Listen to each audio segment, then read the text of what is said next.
Sisters and brothers, ladies and gentlemen, friends, neighbors, comrades, all citizens of the world, wherever you're going, wherever you've been, and wherever you're at, we welcome you to the Live from the Heartland show here on YouTube.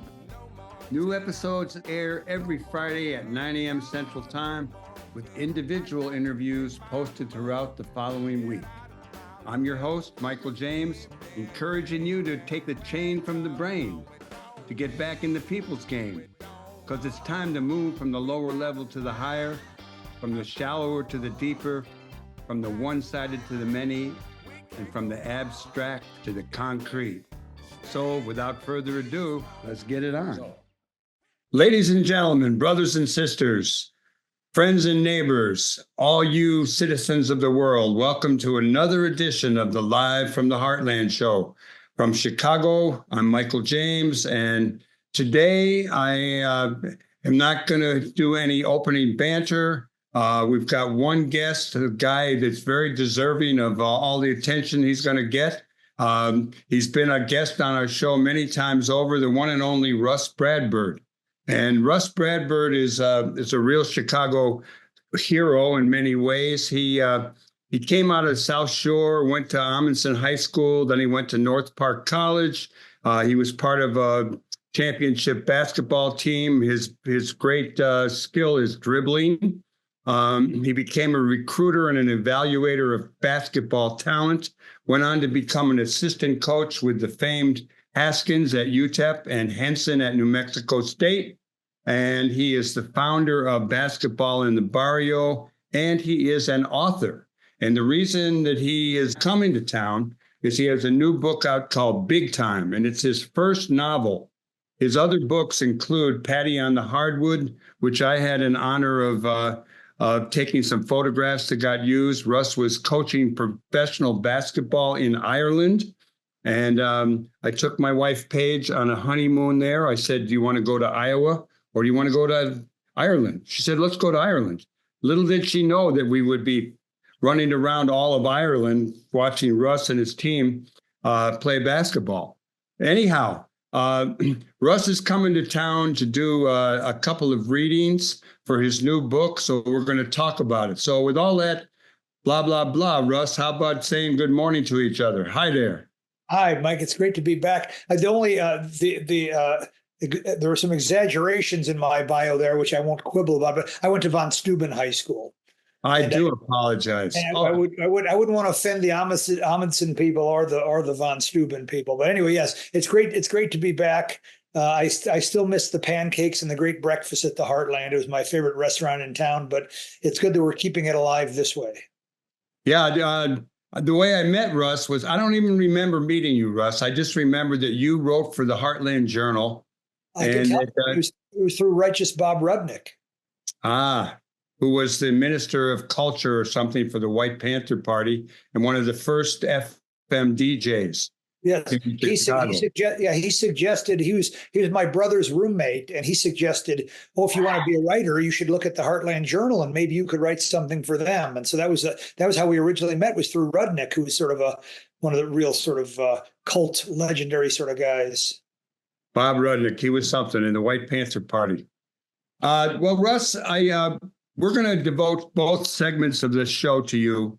And so I think on the first half, we're going to talk about your new book and the dates that just so people know where they can really see you in person, get signed copies, buy a copy of the book, will be two events. One of them is going to be at the Book Cellar on December 6th. That's on Lincoln Avenue, 4736.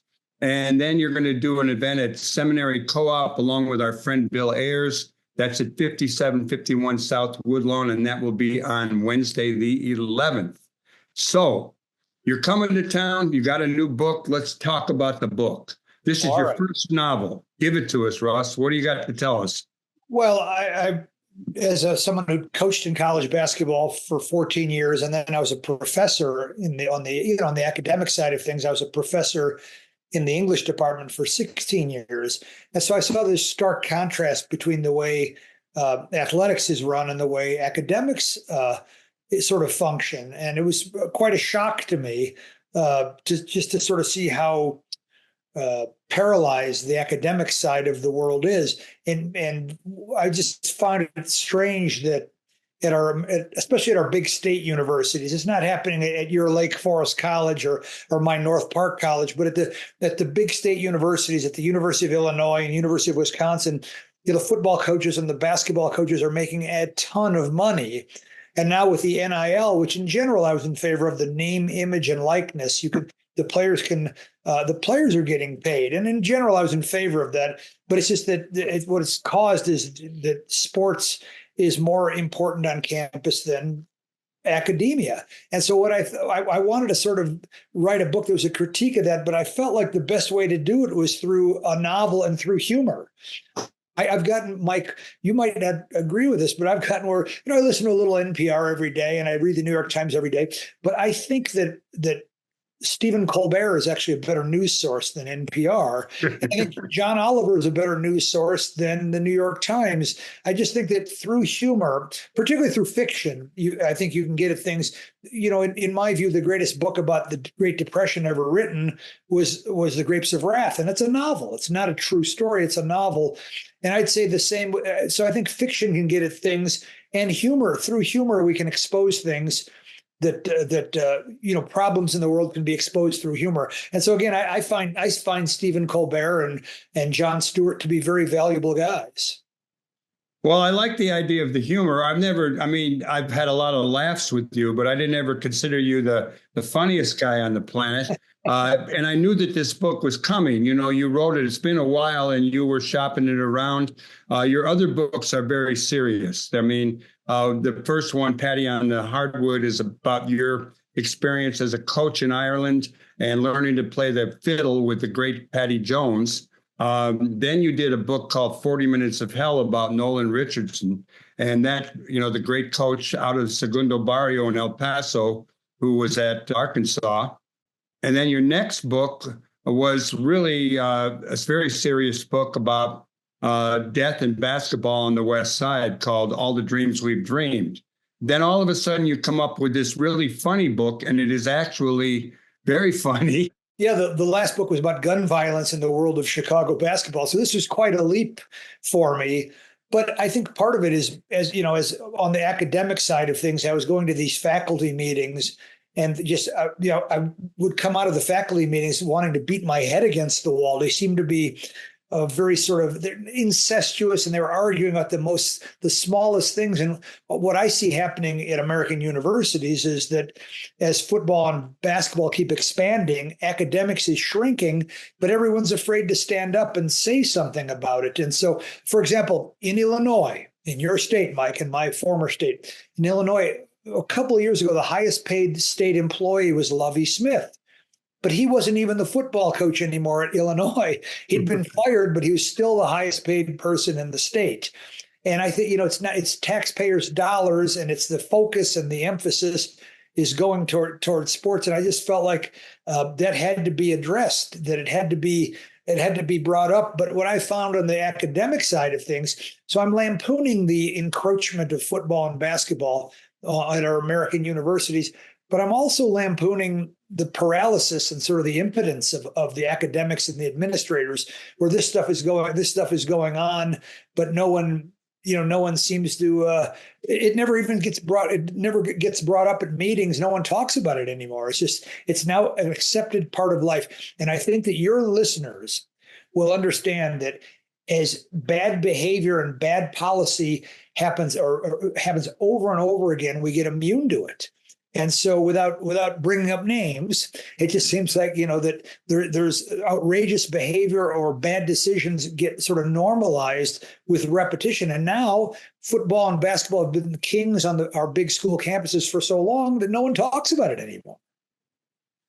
Yeah, and then we've started to talk about the naming, image, and likeness, but there's also the athletic portal, where people can switch universities and go wherever they want. And on our show last week, my cousin Adam James, who had played football at Northwestern, he commented on that situation with the portal and really defended it for the right of people to get paid and to move around. And I think you're probably in agreement with that. But the ramifications of it are something else. They kind of fan the flames of what you're talking about, of the enhancement of athletics on campus and the diminishment of the role of academics. Yeah, I would have a little bit of an asterisk to imagine what Adam.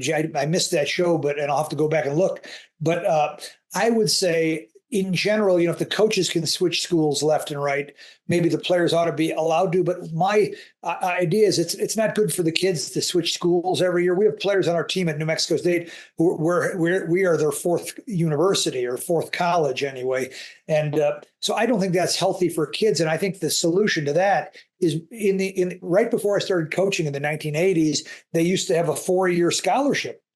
If you signed at Northwestern, you got a 4-year scholarship. And even if you got hurt, that scholarship was honored, unless you decided to transfer to Northern Illinois or something like that. Well, my idea is if we're going to pay the players, let's do it in a 4-year. Let's offer the kids a 4-year deal where maybe they'd make $100,000 over a 4-year period or whatever it is. But I've heard a lot of fans complaining about the transfer portal, where now it means kids can switch schools immediately, be immediately eligible somewhere else. And it's become difficult to follow college sports because of all the changing. And it's difficult for the fans that are in the stands thinking, now, who's this new guy? What happened to the guy we had last year? But my solution to that would be, it seems like a more sane system would be, give the kids a 4-year deal like we did in the old days. Room, board, tuition, and books was a 4-year deal up until the early 1980s. Well, I want to go to the book big time. Oh, good. And I'm a little bit, I think a lot of people who listen to this show are not big sports fans. There are some that are. I always like progressives who also like sports. And I'm wondering why someone should read this book if they're not a sports fan. Well, first, it's more of an anti-sports book than it is a sports book. No one would read this book. I don't think anyone would read Big Time and say, "What a great system we have." Just the same way. Not to compare myself with Joe Heller or with Catch 22, but I don't think that anyone would read Catch 22 and say, "Let's join the Army." It seems like a well-run program. And so, in this case, it's more of an anti-sports book. There's only two. I think there's 2 pages total of actual sports in the book. It's more the personalities. And so the premise is that this university is in trouble. I imagine it's in Colorado. It's called Coors State, just so everyone knows. Yeah. So there's a university in trouble, and they take $1 billion buyout from Coors and to rebrand as Coors State University. But it becomes clear that the Coors insists that all the money goes to football and basketball. And so the president, thinking this is the way of the future, decides that all the money is going to go to football and basketball. And that the faculty, half of the faculty quits, but the faculty that remains, they have to work for football and basketball in order to survive. And so what happens next is the English department gets tasked with writing the programs, the game programs. The math department does statistical analysis for the teams. Women's studies does the players' laundry. The business department does the investments for the players.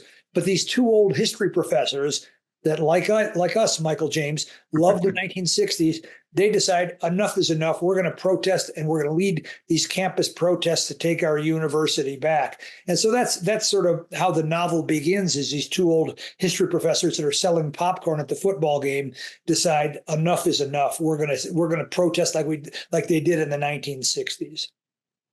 Well, do you have any people in real life people that come to mind when you develop these characters? Like one of the characters I loved was I think he's Polish lineman who loves poetry.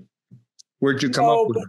Well, I should say, Mike, one of the original triggers for the book, the impetus for writing this book it's a Chicago story. In 1936, University of Chicago was in the Big Ten Conference, if you can imagine. They would play Illinois and Michigan. And in 1936, they had the first Heisman Trophy winner. The National Football Player of the Year is called the Heisman Trophy. Jay Berwanger won the Heisman Trophy. He was a University of Chicago player. They had the famous coach, of course, that I think your father knew, Amos Alonzo Stagg. Yeah, my dad played, I think, freshman ball under Alonzo Stagg. Okay. And also loved Maynard Hutchins. He thought he was a great person. Yes. Well, so Robert Maynard Hutchins was the president at that time, and he decided that football had too big of a role at the university, that it was corrupting the mission of the University of Chicago, and they dropped football. It seemed like now it seems like a completely crazy thing to do, but he did it in 1939, 3 years after they had the Heisman Trophy winner. They dropped football in the University of Chicago. They now play Division III football, non-scholarship, and it's much more in perspective. But that was the original. When I heard that story from, I don't know if you've met Mike McGrath. He's the University of Chicago basketball coach, but he told me that story many years ago, and I'd never heard that story. But that was the original. So when you say what was it based on, but the two professors in the book, the two history professors that decide to take their university back, one is sort of a loudmouth, obnoxious, we're going to burn this son of a bitch down. And the other one is a very work within this. His name is Peter Braverman. And the work within the system guy is Eugene Mooney. Like, if we just be calm, and if we work, we can change the system from within.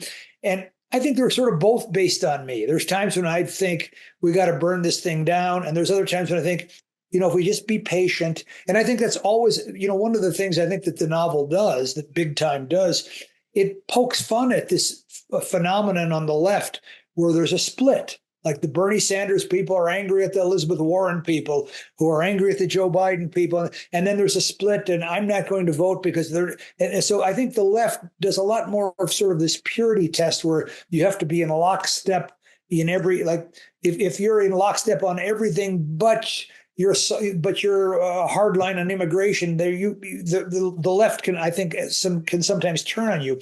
I think with the right, there's a lot more of a.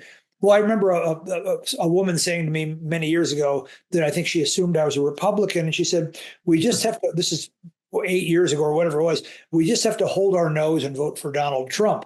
And I think that hold our nose and vote is a much less common on the left. And so part of what I'm up to in the book is, there's a famous James Baldwin quote that he said, "Because I love something," I'm going to ruin James Baldwin's quote, but here goes, something like, because I love America so much, I insist on perpetually having the right to criticize her.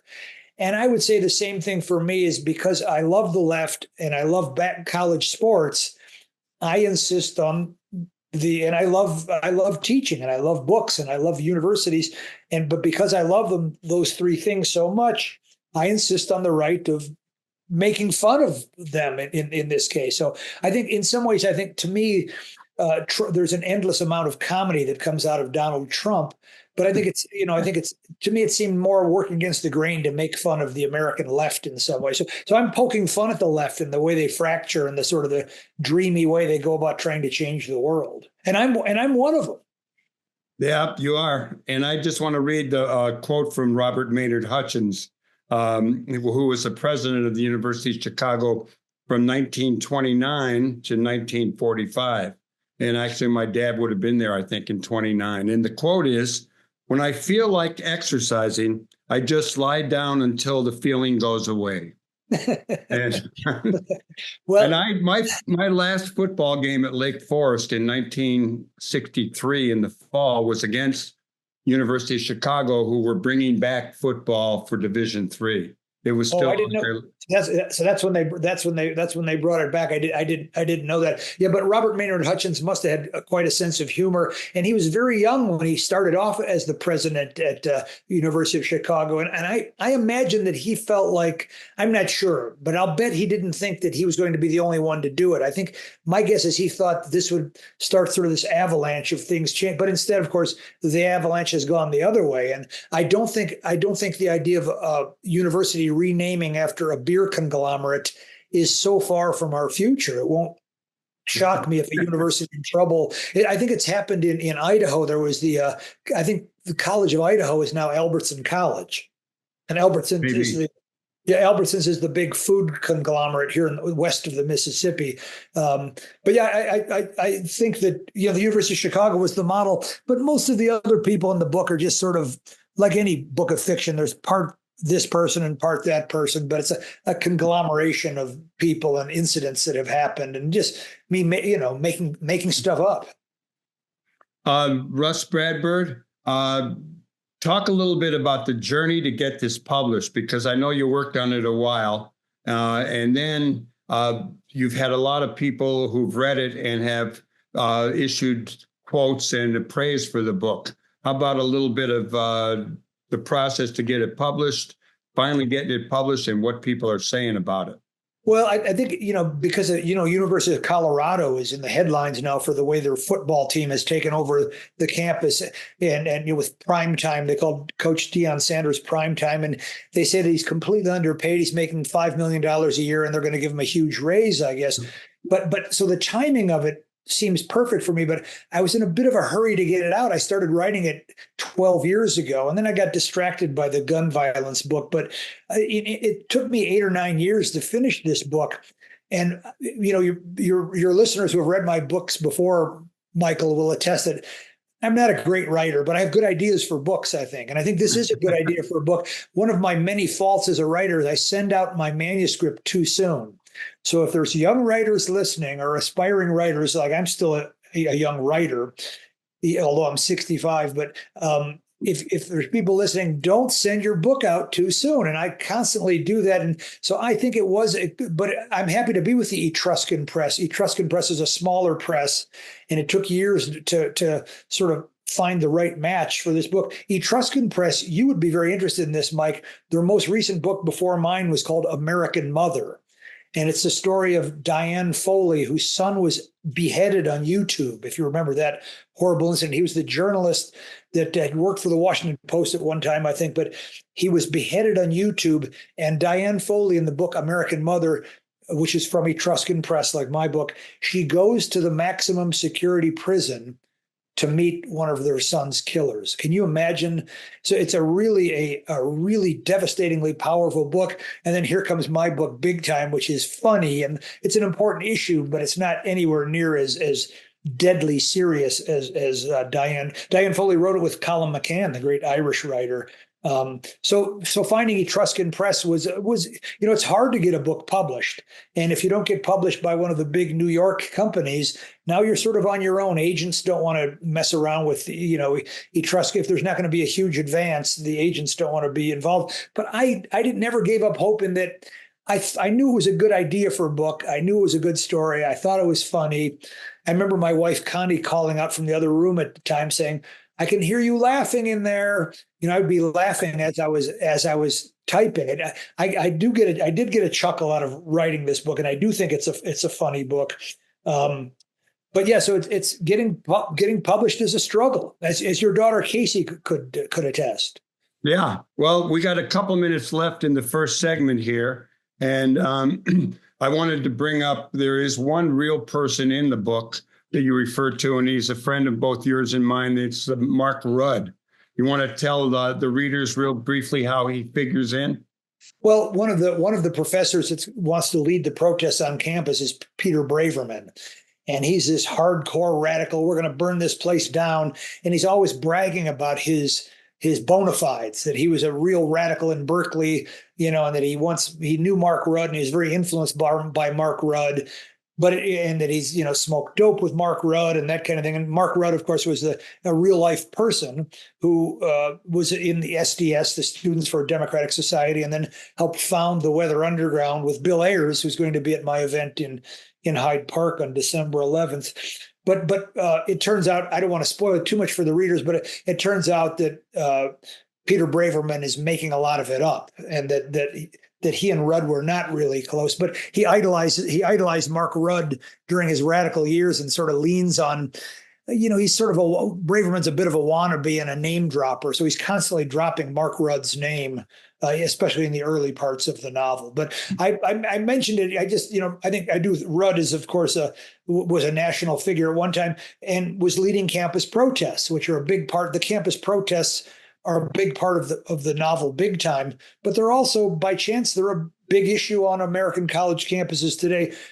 Not because of college football, like in my book, but because of Palestine and that kind of thing. No, they've cut, and there's some headlines today about how universities in the New York Times about cracking down on more campus protests. Okay, well, that's it for the first segment of our interview with Rus Bradburd. We're going to play a little bit of music of him playing the fiddle along with the great Paddy Jones, who was his teacher in Ireland while he was coaching basketball. And in case you don't listen to the rest of the interview, Rus will be at the Book Cellar on Friday, December 6th, 4736 North Lincoln, and he will be at the Seminary Co-op at 5751 Woodlawn on Wednesday, the 11th. We're going to take a musical break. We'll be right back with more live from the Heartland for the week of November 30th.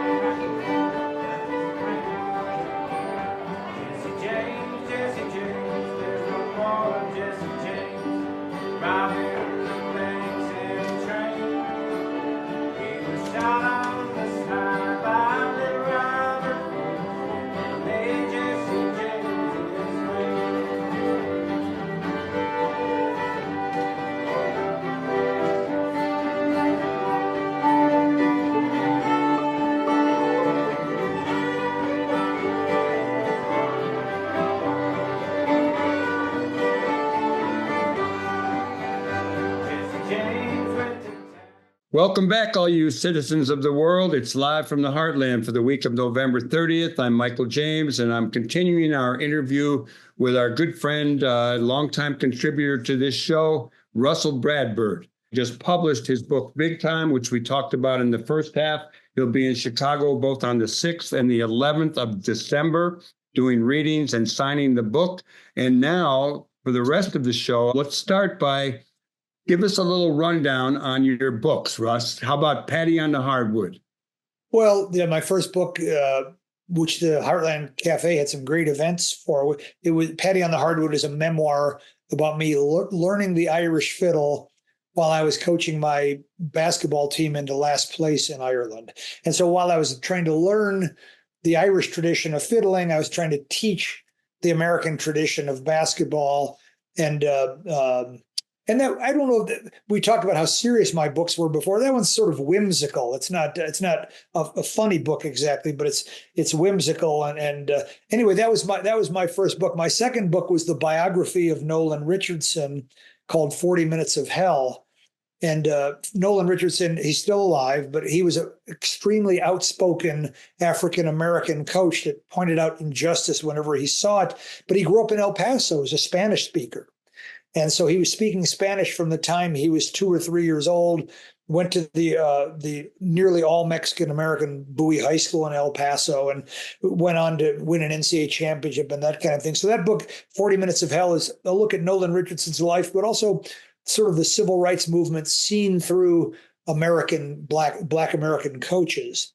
Next, let me think now. Next was Make It Take It, a book of short stories from Cinco. Yeah, I forgot to list that. I didn't remember the name, but that's fiction, right? Yeah, it's a book of short stories, kind of a connected short story, kind of a novel in stories called Make It Take It that's set at a fictional university. Not as funny it's not a funny book at all. It's not at Coors State University. And then the one most recent is The Gun Violence Until Big Time just came out this week, but All the Dreams We've Dreamed is the story of hoops and handguns on Chicago's West Side. It all happens at Marshall High School. It's a true story of Sean Harrington, the basketball coach that was shot at 7 a.m. driving his daughter to school. He dove on top of her he was in a rental car, and these young men ran up to his car. It was a total case of mistaken identity. They shot at him. He dove on top of his daughter, and a bullet went through her headrest. So he undoubtedly saved his daughter's life. And then he took a bullet in the back, and he'll never walk again. And so that's actually how the book starts. And it only gets worse from there, Mike, because several of his players, a half dozen of his players were shot and killed. But the uplifting thing about All the Dreams We've Dreamed is Sean Harrington's remarkable endurance and courage in the face. So there's the one example of courage of him diving on top of his daughter to save her life, but also I think courage can be a one-time event, but also can be a sort of endurance.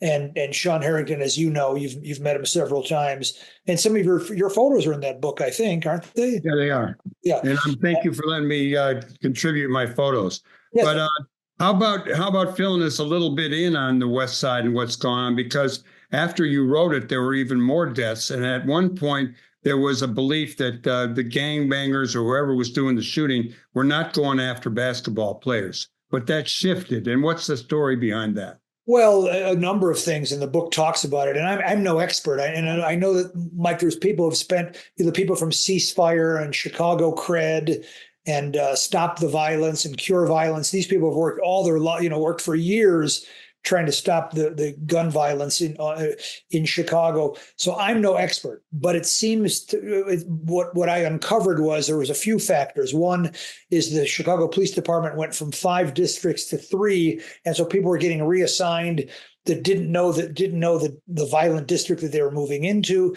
There's the closing of 50 schools by Rahm Emanuel that damaged the neighborhoods. There's the fracturing of the gangs. That when it's like what we did in Iraq, where we Saddam Hussein's not a good guy. We go after Saddam Hussein under false pretenses, and Iraq is more of a mess now than it's ever been.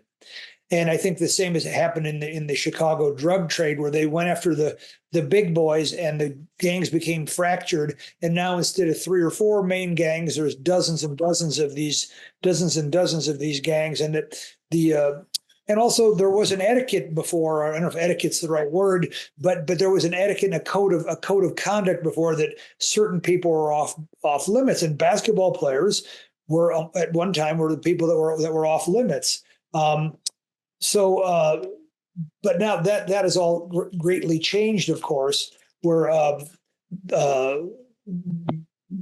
and everyone can now be a target, and things are a little bit out of control. And there's the preponderance of guns, where it's easier to get guns than it's ever been.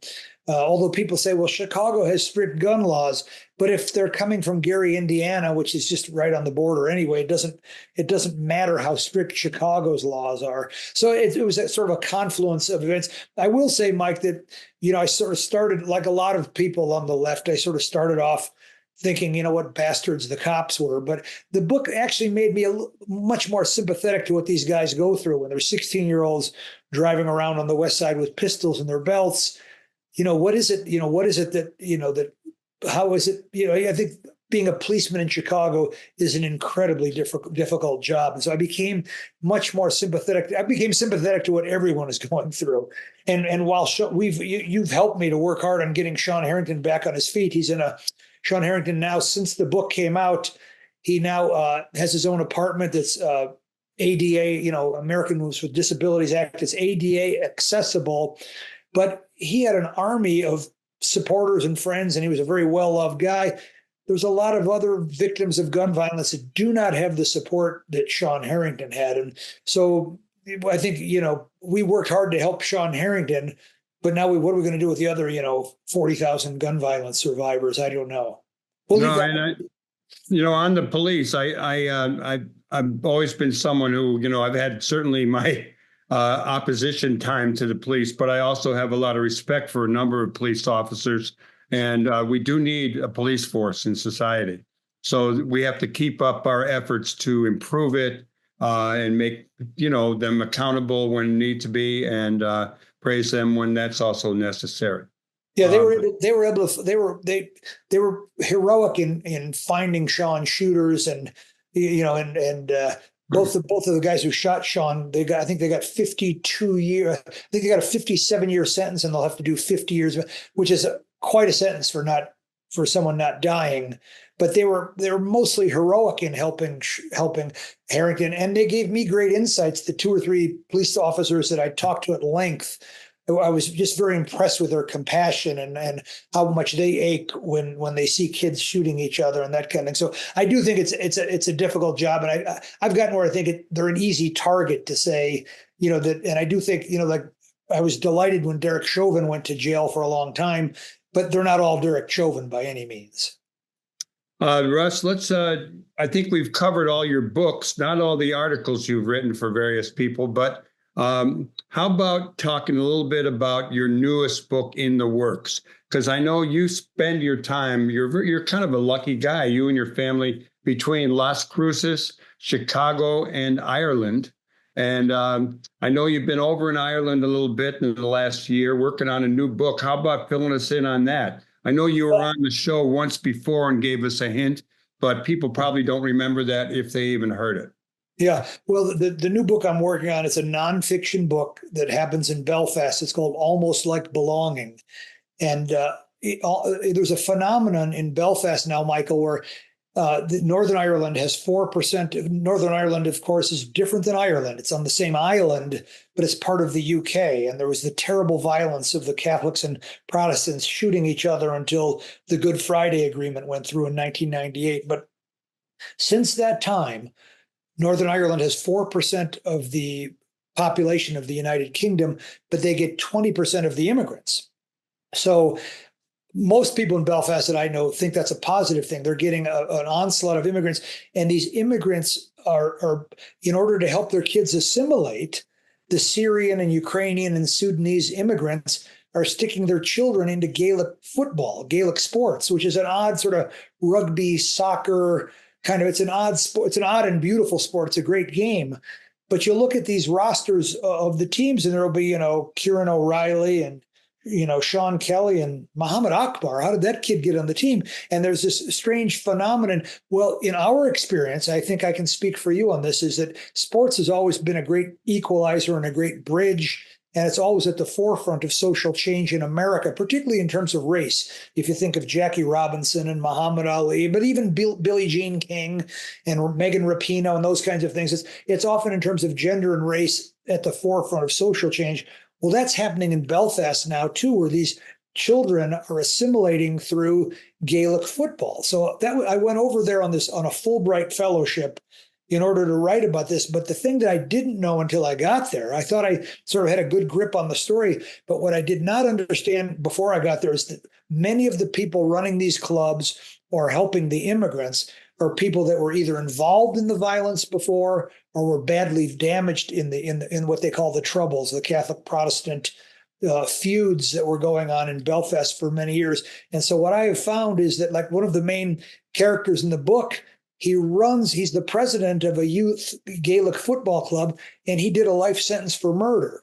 Now, in America, if you tried to be a Little League baseball coach tomorrow, Michael, they would do a background check on you. And if you got a DWI or, if you had a shoplifting charge or whatever, they might stop you from, coaching Little League baseball. But here, there's people involved in these clubs that were deeply involved in the violence, and in many cases, just deeply affected by the violence.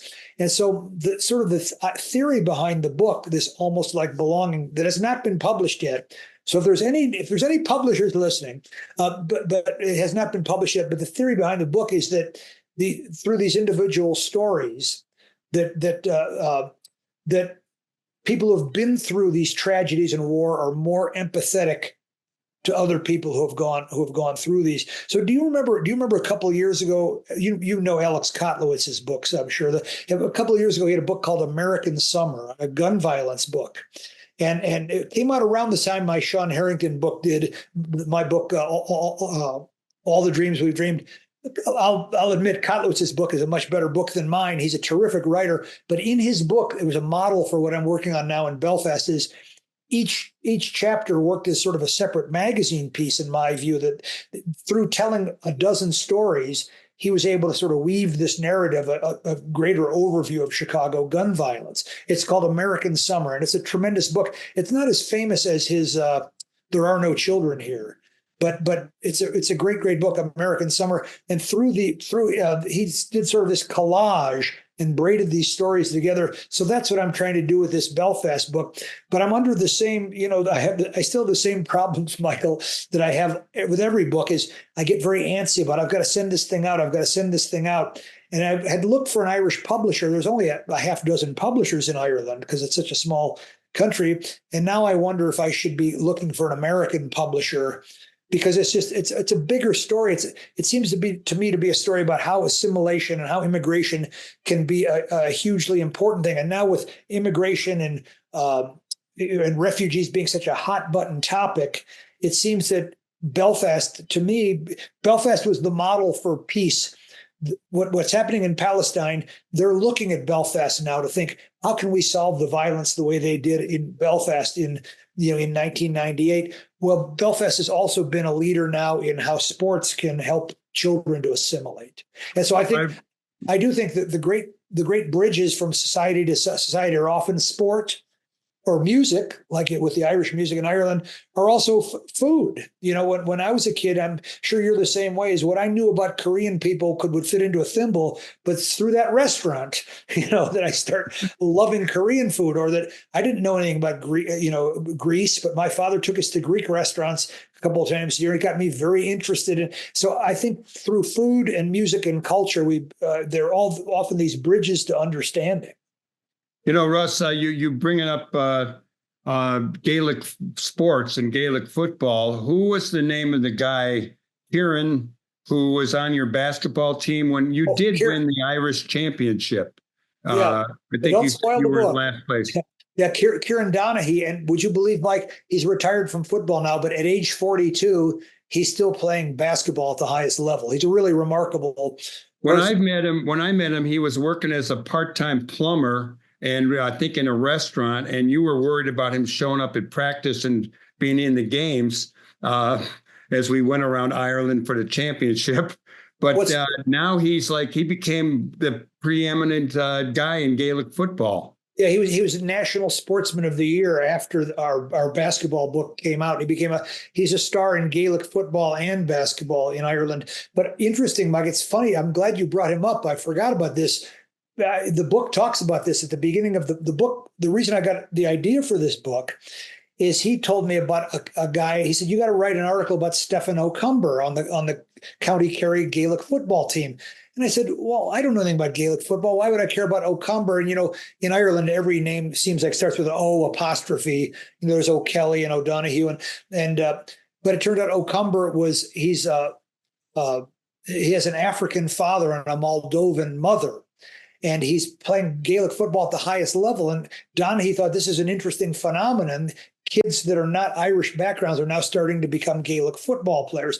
So that was the original trigger for me thinking about this idea of sports as a bridge, even in Ireland.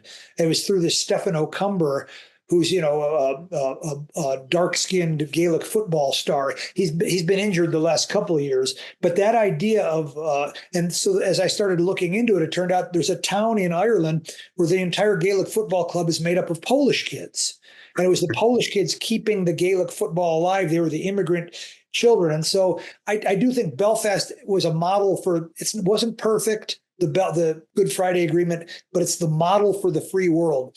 The Ukraine, Palestine, Sudan, they all wish they had the Good Friday Agreement that Belfast has.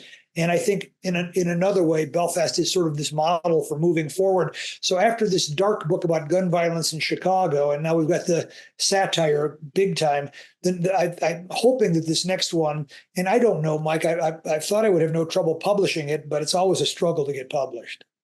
Well, I should come over there with you next time and take some pictures. I would be delighted. I would. Look, one of the things that I want to touch on, and we've done it over the years with you, because I've been involved since, I think, 2002 with Basketball in the Barrio. And it's a program that you started probably when you were still an assistant coach at UTEP. But it's a good story, and it's a wonderful organization. Originally, I was involved with Athletes United for Peace, as were you, and we all hooked up around that. Progressive athletes around the country doing various programs to try to serve the people in one way or another. Give our listeners and viewers a little bit on Basketball in the Barrio. Well, next year will be our 33rd year of Basketball in the Barrio. We charge $1 for the kids, and they get a book and a T-shirt and a harmonica. And last year they got a chess set. We were teaching them how to play chess, but it just uses basketball. It's only 100 yards from the Mexican border. It uses basketball as a sort of a pride in Hispanic culture and pride in border culture. And we've had Arnie Duncan there, the U.S. Secretary of Education, John Carlos, the Olympic hero, Babito Garcia, the Hispanic announcer. Beto O'Rourke has been a coach at it. But Mike, I'm starting to think like I'm like Joe Biden. I've been there. I've been doing this for so long. I probably ought to retire. People probably wishing I would retire. It's gone over my head. I'm probably staying too long, but I keep doing it out of pride and joy. I love the camp, and our partner in this, Steve. Yeah, you've been the official camp photographer for many years, but our partner in this is Steve Yellen, who helped me found the camp and gets the sponsorships and that kind of thing. But it's a chance to. It's not good basketball players. None of them are going to go to the NBA. But it's a chance to affect kids' lives and make them feel special and expose them to art and music and dance and educational things. It's only maybe a third of the camp is actually basketball. I always feel like if someone were to sue us, they could get their dollar back pretty easily. But I hope you'll come again next year and take photos. And it's in the heat of the summer. It's Father's Day weekend, and I think it was 102 every day last summer. So it can be pretty hot. But we're looking. It's our 33rd year next year, and again, I'm the Joe Biden of basketball in the barrio. Well, it's a wonderful program, and I keep thinking of ways to contribute to it more. Like I've suggested, maybe our fellow sports reporter on this show, my cousin Adam, might be a good person there. My granddaughter comes to camp. Maybe her mom, who teaches theater at DePaul, could come. Whatever. In any event, I'm coming again. I've been there every year except for 2 in the last 22 years. And we have only about probably 5 minutes left. So I'm going to ask you, a man who crosses borders, not only from state to state, but from the United States to Mexico and all the way over to Ireland. What's life on the border like right now? We hear a lot about the border. The border and immigration got used as a kind of a weapon against the Democrats. And seriously, it's not as bad as it was at one time. There are a lot of good things going on. Fill us in with what you got on it. Well, it would just be what my own eyes tell me. I'd be no expert. And I will preface this part by saying there's people who have studied the border and immigration for many years, and it's not me. But I did notice, during the last 4 years where, I was going out east as my parents were sort of fading away, was going every month. And I did see there are a lot of people at the El Paso airport, families sitting with their backs to the wall, looking at phones with backpacks and waiting for their flights. And it did seem like things had changed a great deal. But also, I think one of the things that's changed, Michael, is that I just think the narrative has changed in some ways. This would surprise me to remember this when someone reminded me of this the other day, is that George W. Bush was big on immigration. Let's get more immigrants in here. We need more immigrants. It's good for the economy. And that was a big Republican talking point when George W. Bush ran. And now everything is switched, the other way. And so I do think there's times when political parties obviously can completely switch their narrative and their stance and change, and which of course the Democrats are welcome to do as well. But I would say, in some ways, I'm the wrong person to ask, in that Las Cruces doesn't seem any different to me. The town has always been about half, Spanish speaking. El Paso, of course, is maybe 80% Hispanic. So I don't think things have changed that much. One of the things that surprised me was on the Ezra Klein show. I don't know if you listen to Ezra Klein ever. He's the New York Times. I find him to be very measured and interesting. And he interviewed someone that said that something like 60% of Hispanics and African Americans think we do need to close the border. And that really surprised me. And so it seems like it's something that America is grappling with. The one thing that gets talked about all the time down here is there hasn't been a new law about immigration in over 40 years. And so both parties have been sort of kicking the can down the road. And this time Biden and Kamala Harris got blamed for immigration. And, but it's been delayed and delayed and delayed for a long time. And it's time to, if you're going to come to America legally, it's going to take at least 5 or 6 years. And if your family's starving or you're in fear for your life, 5 years seems like a pretty long time. And so it's probably, my guess is it's time to change the immigration laws and streamline the process for immigrants. but it's very much a hot button issue, and it's related to what's going on in Ireland now, and the whole Brexit. leaving the European Union was all fueled by anti-immigrant sentiment. But I'm like you, Mike. I grew up in Chicago, where when I remember when I was a kid, there were hardly any Mexican restaurants in Albany Park, and now they're everywhere. And to me, I just think the world would be very, very boring if it was all this. America would be really boring if it was all homogenous. And in this case, for me, it just means I think of it as great food and great music. I love that we have different people from different places, and I that's still what moves me a lot, is the kind of a rainbow coalition moving forward.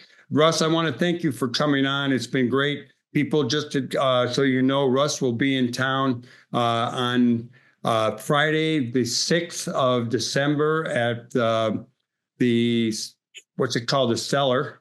Yeah, the Book Cellar. Cellar on Lincoln Avenue in Lincoln Square. And then he's going to be at Seminary Co-op with Bill Ayers on the 11th, and that is a Wednesday night.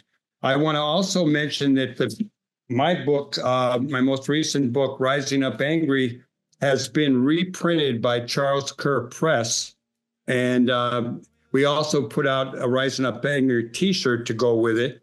And we are offering either one of these with a $50 donation to this show. We need to come up with a little dough. So it's the Live from the Heartland show at gmail.com.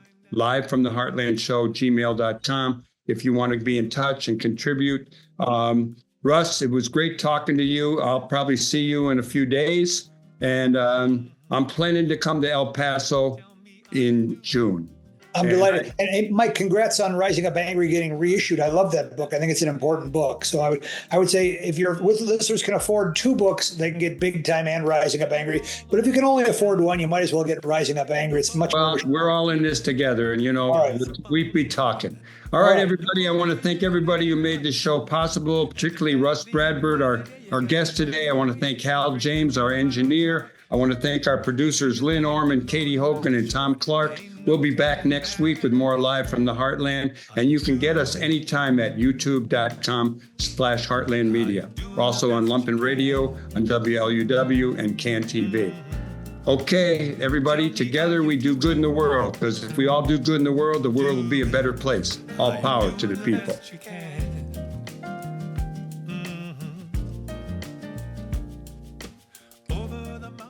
We want to thank you for watching the Live from the Heartland show. New episodes air every Friday beginning at 9 a.m. Central Time. Episodes air each following Thursday on CAN TV, 9 p.m. in Sweet Home Chicago on Channel 21, or streaming everywhere else at cantv.org. Audio episodes go live on WLUW each Saturday, 9 a.m. on the left end of your dial at 88.7 FM, or streaming everywhere worldwide at WLUW.org. They're available on Apple and Spotify podcasts by looking up Live from the Heartland on either platform, and are also broadcast on Lumpen Radio each Friday at 9 a.m. on 105.5 FM and streaming at lumpenradio.com. I'm Michael James, and I'm glad to have been your host. Until next time, remember, do good in the world, because the world needs all the good that you do, that I do, that we do together. All power to the people. Over and out. Come to limb. Are you doing the best you can? Tell me, are you doing